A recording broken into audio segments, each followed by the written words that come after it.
قرآن پڑھاؤ قرآن پڑھاؤ قرآن پڑھاؤ قرآن پڑھاؤ۔ اخبار کا زمانہ نہیں تھا، ریڈیو کا زمانہ نہیں تھا، ٹی وی کا زمانہ نہیں تھا، نیٹ کا زمانہ نہیں تھا، لیکن اے قرآن تو بتا ہندوستان کے مسلمان کے گھر میں کیسے پہنچا، اس جام کے مسلمان کے گھر میں کیسے پہنچا، بریلی کے مسلمان کے گھر میں کیسے پہنچ گیا، افغانستان کے مسلمان کے گھر میں کیسے پہنچ گیا، پاکستان کے مسلمان کے گھر میں کیسے پہنچ گیا، برطانیہ کے مسلمان کے گھر میں کیسے پہنچ گیا، ہالینڈ کے مسلمان کے گھر میں کیسے پہنچ گیا، انگلینڈ کے مسلمان کے گھر میں کیسے پہنچ گیا، افریقہ کے مسلمان کے گھر میں پہنچ گیا۔ مطلب یہ ہے اے قرآن تو اترا مدینے میں پہنچ گیا سارے زمانے میں۔ اے قرآن تو پتا نیٹ کا زمانہ نہیں تھا لیکن تو پہنچا کیسے، نیٹ کا زمانہ نہیں تھا تو پہنچا کیسے، پیپر کا زمانہ نہیں تھا تو پہنچا کیسے، اخبار کا زمانہ نہیں تھا تو پہنچا کیسے۔ تو قرآن نے جواب دیا، سنو اے سوال کرنے والے سن، اگر میں پیپر کے ذریعے چلا ہوتا تو یہودی نے میری گردن مروڑ دی ہوتی، اگر میں نیٹ کے ذریعے چلا ہوتا تو مجوسی نے میرا جنازہ نکال دیا ہوتا، تو پھر پہنچا کیسے؟ تو قرآن نے جواب دیا، میں انٹرنیٹ کے ذریعے نہیں، اخبار کے ذریعے نہیں، حافظ قرآن کے ذریعے پہنچ گیا۔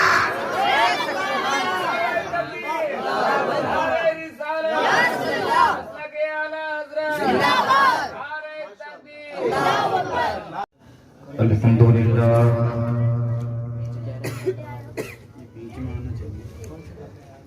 الحمدللہ الذی ابدع الافلاک والارض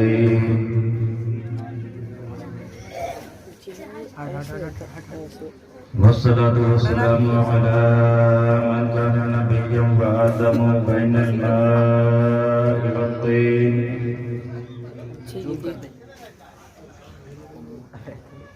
وعلى آله وأصحابه أجمعين، أما بعد فأعوذ بالله من الشيطان الرجيم، بسم الله الرحمن الرحيم، ذلك الكتاب لا ريب فيه، صدق اللہ العظیم، صدق رسولہ النبی الامین المبین المتین الکریم، ونحن علی ذلک لمن الشاہدین والشاکرین، والحمد للہ رب العالمین۔ سامعین حاضرین، آئیے ہمارا سب سے پہلے آقا انعامدار مدینے کے تاجدار، دونوں عالم کے مالک و مختار، سید ابرار و اخیار، ہم غریبوں کے غمگسار، ہم فقیروں کے مددگار، لمبے لمبے ہاتھوں سے بھیک دینے والے آقا و مولا کے بارگاہ بے کس پناہ میں محبت کی تھالی میں درودوں کی ڈالی کو پیش کریں، پڑھیے بلند آواز سے، اللہم صلی علی سیدنا و مولانا محمد بارک وسلم علیہ صلاة و سلاما علیک یا رسول اللہ۔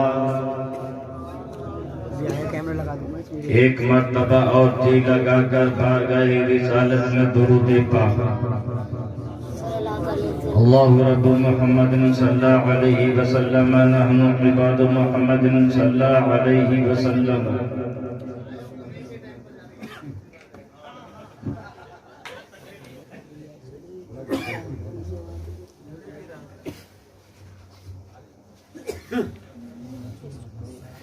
کچھ لوگوں کی عادت ہوتی ہے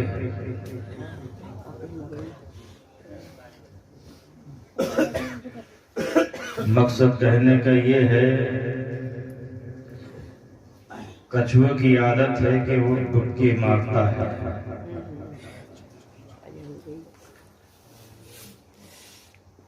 بچھو کی عادت ہے وہ ڈنک مارتا ہے، ہر چیز کی کچھ نہ کچھ عادت ہوتی ہے. نیک لوگوں کی عادت ہوتی ہے نورانی محفلیں سجاتے ہیں. وہیں پر کچھ لوگوں کی عادت یہ بھی ہوتی ہے کہ باہر بیٹھ کر ہنگامہ کرتے ہیں. اپنی اپنی عادت ہے, خیال ہے, اور کسی پر پابندی نہیں لگائی جا سکتی, سمجھایا جا سکتا ہے, سمجھانے کی کوشش کی جاتی ہے. میں یہ سمجھتا ہوں میری قوم کے رہبر جتنی میری قوم کو سمجھاتے ہیں شاید کسی بھی قوم میں, کسی بھی برادری میں نہ ہی اتنا سمجھانے والا رہبر ہے اور نہ ہی اتنے جلسے ہوا کرتے ہیں.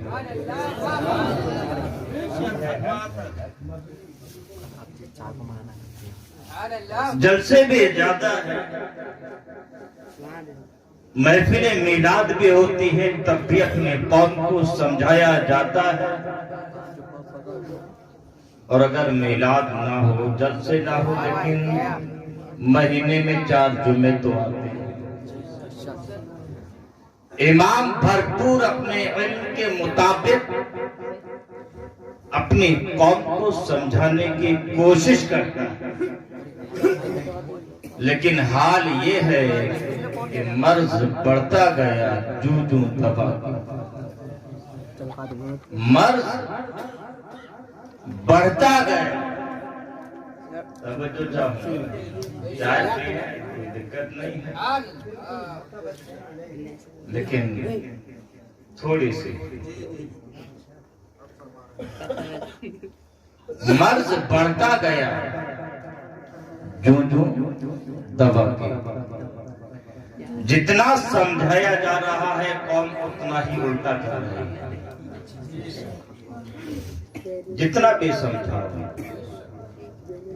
سمجھ میں نہیں آتا, کیا الٹا سمجھانا شروع کر دیں. کیا کریں اپنی قوم کی, کریں تو کریں کیا. آج یہ محفل کا جو آغاز کیا ہے مقصد بیان ہو چکا ہے اور بتایا. بڑی خوشی ہوئی کہ 1 سال مکمل ہو چکا ہے. سبحان اللہ. درس قرآن کے لیے 1 سال مکمل ہو چکا ہے. قرآن کا درس دینے والے نے دیا, لینے والے نے لیا, سمجھنے والے نے سمجھا, اور سمجھنا بھی چاہیے. لیکن اب جیسے کہ ابھی بیان کیا کہ انشاءاللہ مولا تعالیٰ ہر جمعے کو اسی مقام پر, اسی جگہ پر قرآن کا درس دیا جائے گا. یوں تو علم سیکھنا ہر ایک کے لیے ضروری ہے, کیونکہ حدیث میں اللہ کے پیارے حبیب ارشاد فرماتے ہیں طلب العلم فریضۃ علی کل مسلم و مسلمہ. علم کا سیکھنا ہر مسلمان مرد عورت پر فرض ہے. علم کا سیکھنا فرض ہے. دوسری ایک حدیث اور ہے, اطلب العلم من المہد الى اللہد. علم حاصل کرو ماں کی گود سے لے کر قبر تک. سوال یہ ہے, ہمارا نوجوان یہ سمجھتا ہے بچپنے میں نہیں پڑھ پائے تو اب کیا پڑھیں گے, اب کیا کرے گا. جوانی نکل گئی, اب کیا سمجھیں گے, اب کیا کریں گے. لیکن باہر اصحاب صفہ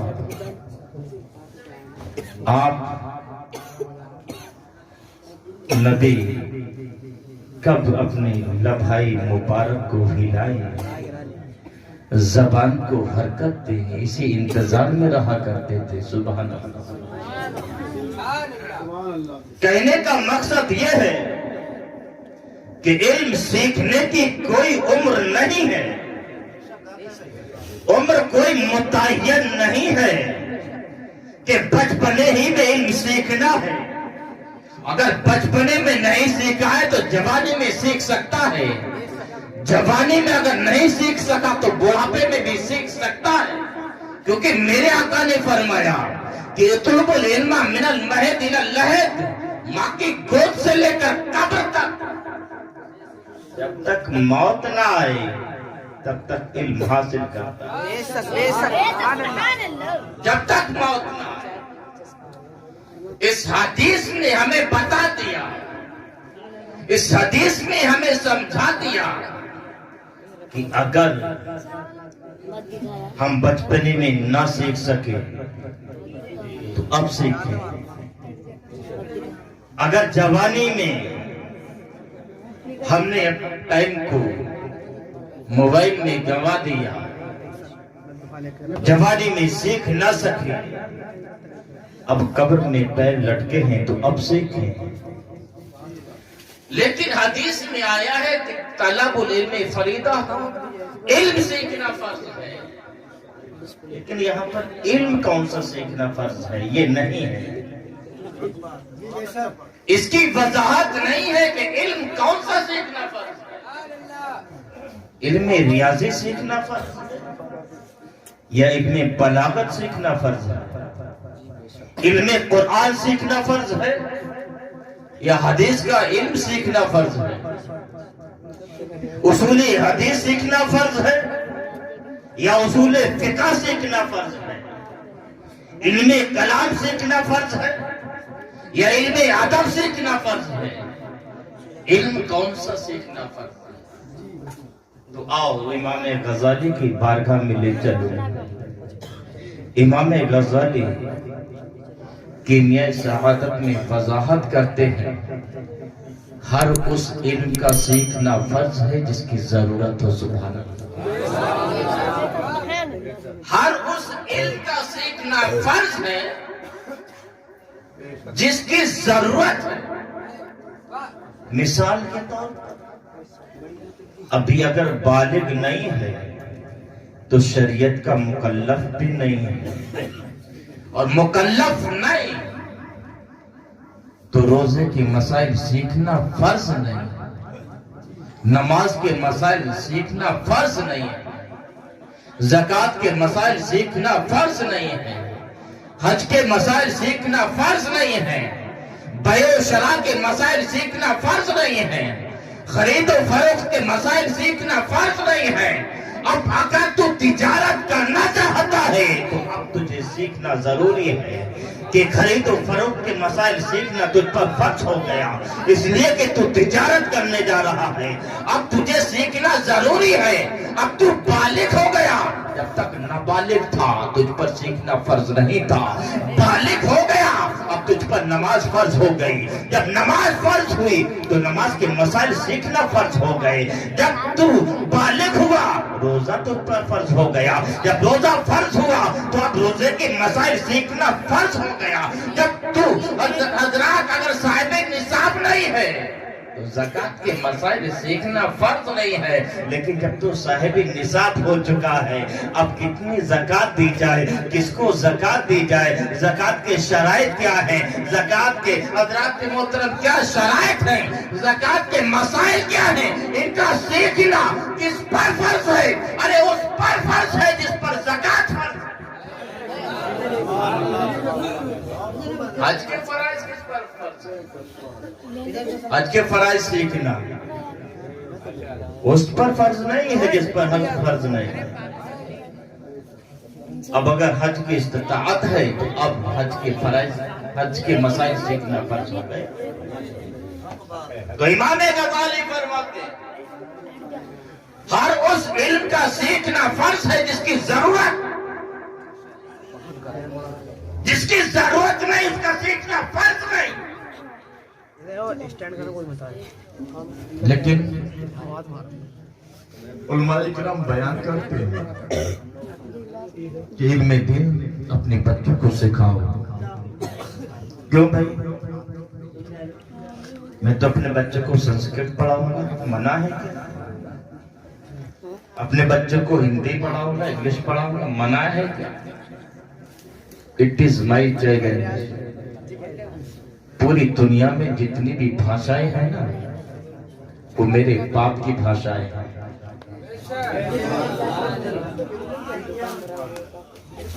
پوری دنیا میں دھرتی پر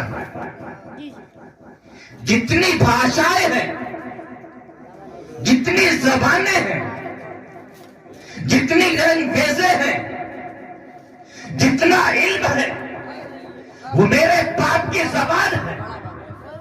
رب نے جب آدم کو پیدا کیا، رب نے جب آدم کو بنایا، تمام علوم رب نے اپنے آدم کو سکھا دیے. حضرات، تو اگر تیرا بچہ ہندی سیکھے گا، منع نہیں ہے. تیرا بچہ اگر انگلش سیکھے گا، منع نہیں ہے. تیرا بچہ ڈاکٹر بنے گا، منع نہیں ہے. تیرا بچہ انجینئر بنے گا، منع نہیں ہے. تیرا بچہ ڈاکٹر بنے گا، منع نہیں ہے. تیرا بچہ اگر حضرات ماسٹر بنے گا، منع نہیں ہے. تیرا بچہ اگر پروفیسر بنے گا، منع نہیں ہے. تیرا بچہ اگر کلکٹر بنے گا، منع نہیں ہے. تیرا بچہ اگر منسٹر بنے گا، منع نہیں ہے. لیکن میں یہ نہیں کہتا اپنے بچے کو ڈاکٹر مت بناؤ. میں یہ نہیں کہتا اپنے بچے کو ماسٹر مت بناؤ. میں یہ نہیں کہتا اپنے بچے کو انجینئر مت بناؤ. میں یہ نہیں کہتا اپنے بچے کو کلکٹر مت بناؤ، منسٹر مت بناؤ، ماسٹر مت بناؤ. ارے بناؤ، سب کچھ بناؤ، لیکن سب سے پہلے قرآن کا درس دلاؤ.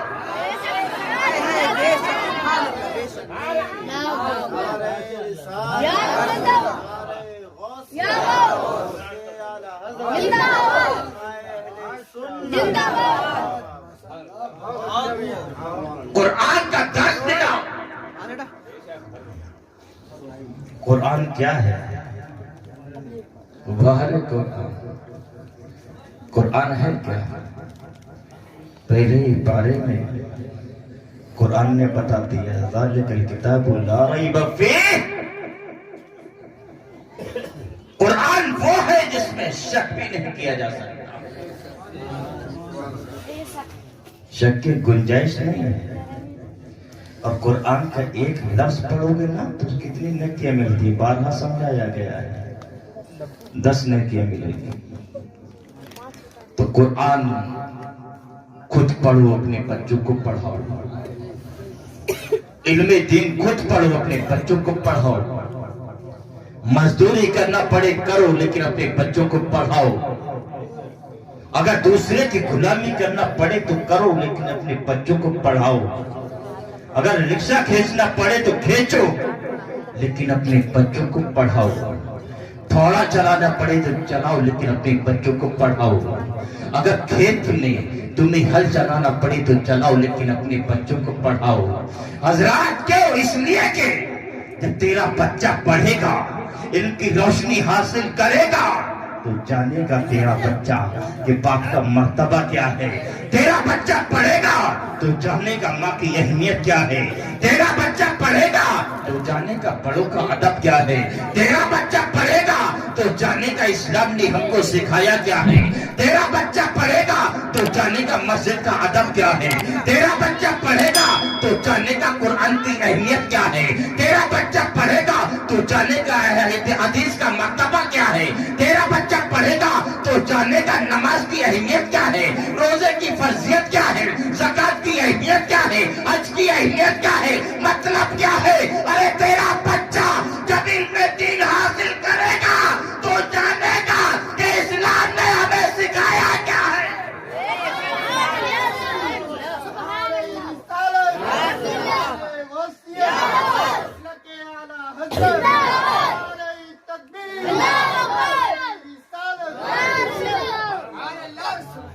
اس لیے میں یہ نہیں کہتا اپنے بچوں کو ڈاکٹر یا ماسٹر مت بناؤ، لیکن سب سے پہلے قرآن کی تعلیم دلاؤ. اور الحمدللہ آپ کو کہیں جانے کی ضرورت نہیں. جانے کی ضرورت نہیں. یہ درس قرآن کے لیے اس جگہ کا انتخاب ہو چکا ہے. زیادہ نہیں 8 دن تو آ ہی سکتے ہیں. حدیث میں اللہ کے پیارے حبیب ارشاد فرماتے ہیں خیر تم میں سے بہتر وہ ہے. کون بہتر ہے؟ تم میں سے بہتر وہ ہے. کس نے فرمایا؟ ہمارے نبی نے فرمایا. کون بہتر ہے؟ من تعلم القرآن، جس نے قرآن کو سیکھا، وعلمہ، اور اس کو سکھایا. جس نے قرآن کو سیکھا اور سکھایا تم میں سے بہتر وہ ہے. لیکن آج ہمارا حال کیا ہے کہ موبائل میں ہم ٹائم دے دیتے ہیں. ٹویٹر کے لیے ہمارے پاس وقت ہے، فیس بک کے لیے ہمارے پاس ٹائم ہے، یوٹیوب کے لیے ہمارے پاس وقت ہے. لیکن اگر وقت نہیں ہے تو درس قرآن کے لیے نہیں ہے. ٹائم نہیں ہے تو ایسے محفلوں میں آنے کے لیے ٹائم نہیں ہے. اگر وقت نہیں ہے تو دینی مسائل سیکھنے کے لیے وقت نہیں ہے. ابھی اگر پوچھ لیا جائے کہ نماز کے شرائط کیا ہے، لا ادری، میں نہیں جانتا. I don't know، مجھے نہیں معلوم. نماز کے فرائض کیا ہیں، پتہ نہیں حضرت کیا ہے. آپ بہتر جانتے ہیں، آپ ہی بتا دو. ارے مسلمان تو بھی ہے. رب نے صرف کھانے کمانے کے لیے پیدا نہیں کیا ہے. تخلیق انسانی کا مقصد صرف کھانا کمانا نہیں ہے. صرف ٹفن اٹھا کر حضرات ہلدوانی چلے جاؤ اسی لیے رب نے پیدا نہیں کیا ہے. کنی پسولی بجاؤ اس لیے رب نے پیدا نہیں کیا ہے. انسان اس دھرتی پر آیا کیوں ہے، مقصد کیا ہے، زندگی کس چیز کا نام ہے، یہ زندگی کس کے لیے ہے. تو حضرات یہ زندگی بندگی کے لیے ہے. وہ زندگی نہیں ہے جس میں بندگی نہ ہو. جب یہ زندگی بندگی کے لیے ہے تو بندگی کا طریقہ سیکھنا پڑے گا. بندگی کے فرائض سیکھنا پڑیں گے، بندگی کے شرائط سیکھنا پڑیں گے، بندگی کی سنتیں سیکھنا پڑیں گے، بندگی کے واجبات کیا ہیں سیکھنا پڑیں گے. لیکن آج پیسہ دے کر ہم علم حاصل کر رہے ہیں. حضرات اس کی اہمیت بہت ہو گئی، لیکن جو فری میں ہمیں علم دیا جا رہا ہے اس کی اہمیت کوئی نہیں. اور یہ حقیقت ہے. بازار میں جس کی قیمت کم ہوتی ہے اس کی اہمیت نہیں ہے. آج مدرسوں میں پڑھائی فری پڑھائی جاتی ہے. کون بچہ پڑھتا ہے، کتنے بچے پڑھتے ہیں. جو گھر میں اگر ناکارہ ہوگا اسی کو ایڈمیشن مدرسے میں اس کا کیا جائے گا. ورنہ اگر ذہن تیز ہے، اچھا ہے، ارے اس کو تو ڈاکٹر بنانا ہے، ماسٹر بنانا ہے. لیکن یاد رکھنا جو تیرا ڈاکٹر ہے نا وہ لات مار دے گا، ماسٹر ہے نا وہ دھکا دے کر باہر نکال دے گا، انجینئر ہے نا در بدر بھٹکنے کے لیے چھوڑ دے گا. لیکن تیرا بیٹا حافظ قرآن اگر ہو گیا، تیرا بیٹا اگر عالم دین بن گیا، تیرا بیٹا اگر قاری قرآن بن گیا، وہی سینے سے لگائے گا. یاد رکھنا یہ دنیاوی تعلیم ہے نا، دنیاوی تعلیم پیسے دے کر بھی تمہیں کہیں کا نہیں چھوڑتی ہے. لیکن دینی تعلیم ہے اس دنیا میں بھی کامیابی دلاتی ہے، آخرت میں بھی کامیابی دلاتی ہے. یاد رکھنا اللہ کے پیارے حبیب نے ارشاد فرمایا کہ اگر تم عالم دین بنو یا تعلیم سیکھنے والے بنو، متعلم بنو. اگر عالم دین نہیں بن سکتے تو متعلم بنو. متعلم نہیں بن سکتے تو عالم کی بات سننے والا بنا، عالم کی بات سننے والا بن جاؤ. اور اگر اتنا بھی نہیں کر سکتے تو عالموں سے محبت کرنے والا بن جاؤ. سبحان اللہ. اتنا بھی نہیں کر سکتے تو عالموں سے محبت کرنے والے بن جاؤ، ورنہ ہلاک ہو جاؤ گے. لیکن آج کیا ہے، عالم بول رہا ہے پرواہ کچھ نہیں ہے. امام سمجھا رہا ہے پرواہ کچھ نہیں ہے، تقریر ہو رہی ہے پرواہ کچھ نہیں ہے، لیکن یاد رکھنا عالم اگر اپنا کلیجہ نکالتا ہے تو اپنے لیے نہیں نکالتا، اگر بولتا ہے تو اپنے لیے نہیں بولتا، اگر اپنا درد جو سینے میں ہے اگر اپنے قوم کے سامنے پیش کرتا ہے تو اپنے لیے نہیں بلکہ اپنی قوم کے لیے پیش کرتا ہے۔ اے میرے قوم، اگر تو نے عالم دین کے درد کو سمجھ لیا تو یاد رکھنا عذاب قبر تو بچے گی۔ اے میرے قوم، اگر عالم کے درد کو تو نے سمجھ لیا تو قبر کے کیڑے مکوڑوں سے تو بچے گی۔ اے میرے قوم، یاد رکھنا سوالات قبر میں آسانی تیری ہوگی، عذاب قبر سے تو بچے گی، میدان محشر میں سختی سے تو بچے گی۔ اس لیے عالم کی بات سننے والا بنو، اگر اتنا نہیں بن سکتی تو عالم سے محبت کرنے والا ضرور بنو۔ یہ درس قرآن ہے حضرات، قرآن ہے کیا؟ یہ اخبار جو اس ٹائم میں نہیں تھا، ہندوستان سوال ہوتا ہے اے قرآن تجھے پتا ہندوستان میں اس ٹائم پہ میڈیا کا زمانہ نہیں تھا، ٹویٹر کا زمانہ نہیں تھا، فیس بک کا زمانہ نہیں تھا، میڈیا کا زمانہ نہیں تھا، ہندوستان کے گھر میں تو پہنچ کیسے گیا؟ پاکستانی مسلمان کے گھر میں تو پہنچ کیسے گیا؟ انگلینڈ کے مسلمان کے گھر میں تو پہنچ کیسے گیا؟ اخبار کا زمانہ نہیں تھا، ریڈیو کا زمانہ نہیں تھا، ٹی وی کا زمانہ نہیں تھا، نیٹ کا زمانہ نہیں تھا، لیکن اے قرآن تو بتا ہندوستان کے مسلمان کے گھر میں کیسے پہنچا؟ اس جام کے مسلمان کے گھر میں کیسے پہنچا؟ بریلی کے مسلمان کے گھر میں کیسے پہنچ گیا؟ افغانستان کے مسلمان کے گھر میں کیسے پہنچ گیا؟ پاکستان کے مسلمان کے گھر میں کیسے پہنچ گیا؟ برطانیہ کے مسلمان کے گھر میں کیسے پہنچ گیا؟ ہالینڈ کے مسلمان کے گھر میں کیسے پہنچ گیا؟ انگلینڈ کے مسلمان کے گھر میں کیسے پہنچ گیا؟ افریقہ کے مسلمان کے گھر میں پہنچ گیا۔ مطلب یہ ہے اے قرآن تو اترا مدینے میں پہنچ گیا سارے زمانے میں۔ اے قرآن تو پتا نیٹ کا زمانہ نہیں تھا لیکن تو پہنچا کیسے؟ نیٹ کا زمانہ نہیں تھا تو پہنچا کیسے؟ پیپر کا زمانہ نہیں تھا تو پہنچا کیسے؟ اخبار کا زمانہ نہیں تھا تو پہنچا کیسے؟ تو قرآن نے جواب دیا سنو اے سوال کرنے والے سن، اگر میں پیپر کے ذریعے چلا ہوتا تو یہودی نے میری گردن مروڑ دی ہوتی، اگر میں نیٹ کے ذریعے چلا ہوتا تو مجوسی نے میرا جنازہ نکال دیا ہوتا، تو پھر پہنچا کیسے؟ تو قرآن نے جواب دیا میں انٹرنیٹ کے ذریعے نہیں، اخبار کے ذریعے نہیں، حافظ قرآن کے ذریعے پہنچ گیا۔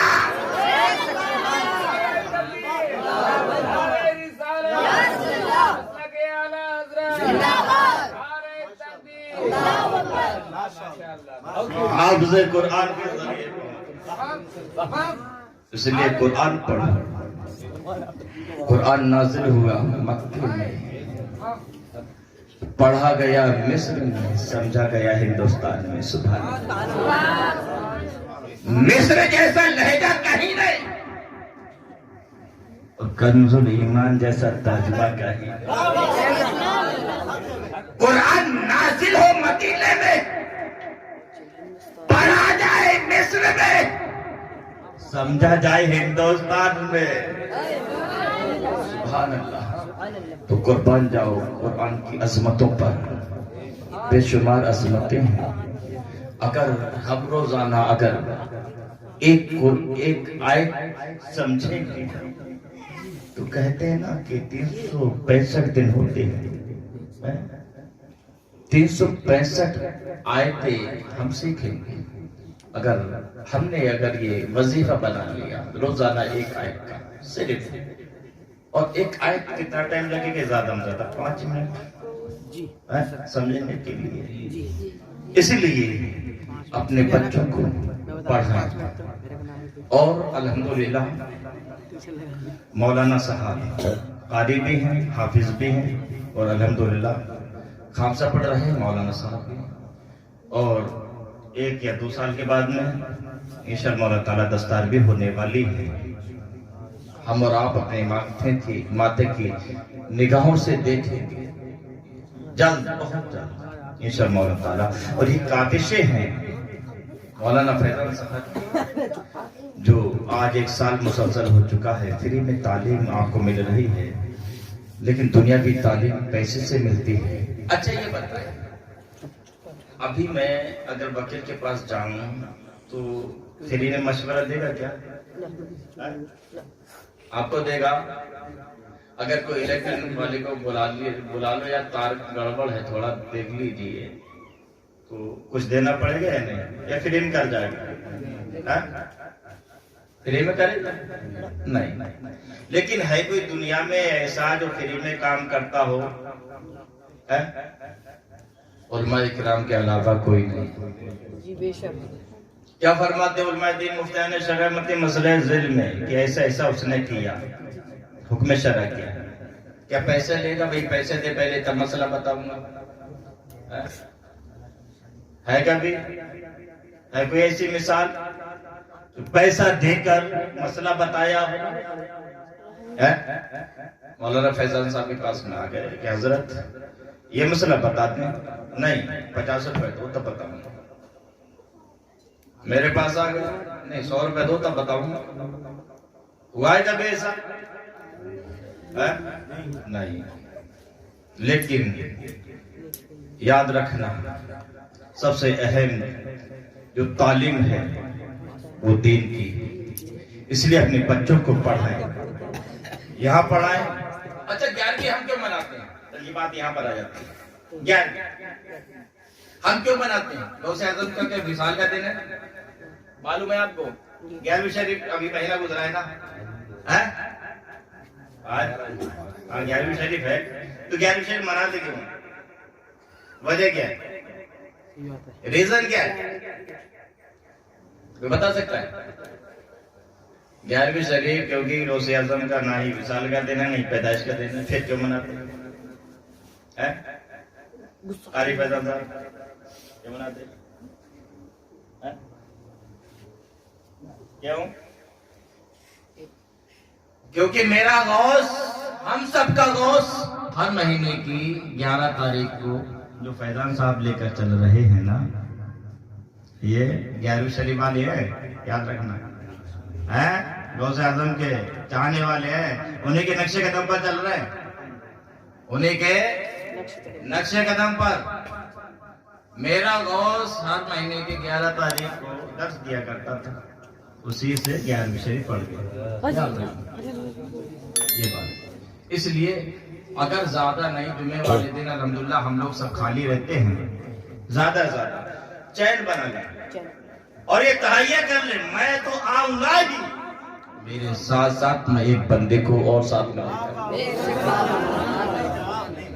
زیادہ نہیں، ایک بندے کو only، یہ تہیہ ہے۔